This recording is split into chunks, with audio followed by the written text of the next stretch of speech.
भैया कहीं जात हैं काया? ना गुड्डी, बस दीपक भैया के फोन आइल है, बस भैया से मिल के आवत है। ना ना भैया कहीं ना जाए, पहले हम राखी बांधब तब कहीं जाए।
सजल बाटे जैसे गगनवा ये भैया, वैसे सोच तोहारो सपनावा ये भैया, वैसे सोच तोहारो सपनावा।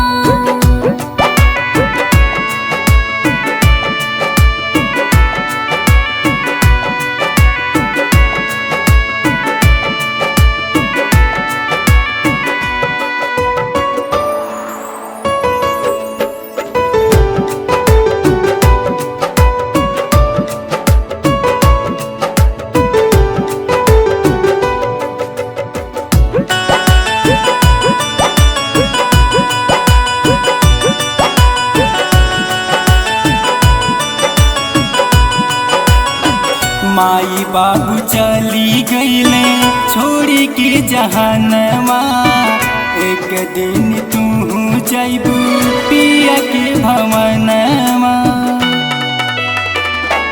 हाँ हाँ माई बाबू चली गईले छोड़ी के जहानवा, एक दिन तू जाइबू पिया के भवनवा।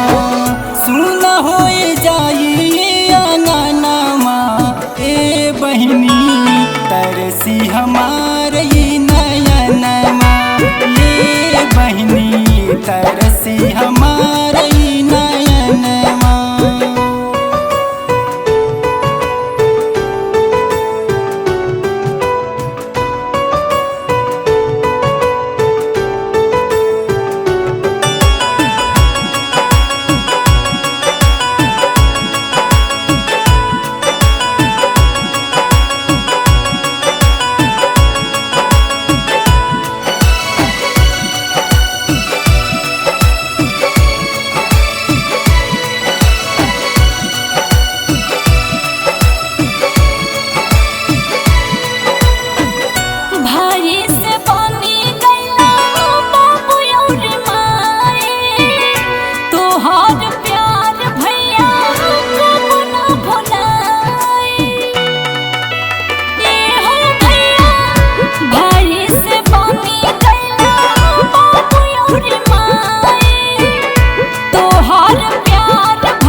चरणवा ये भैया आवत रहब तो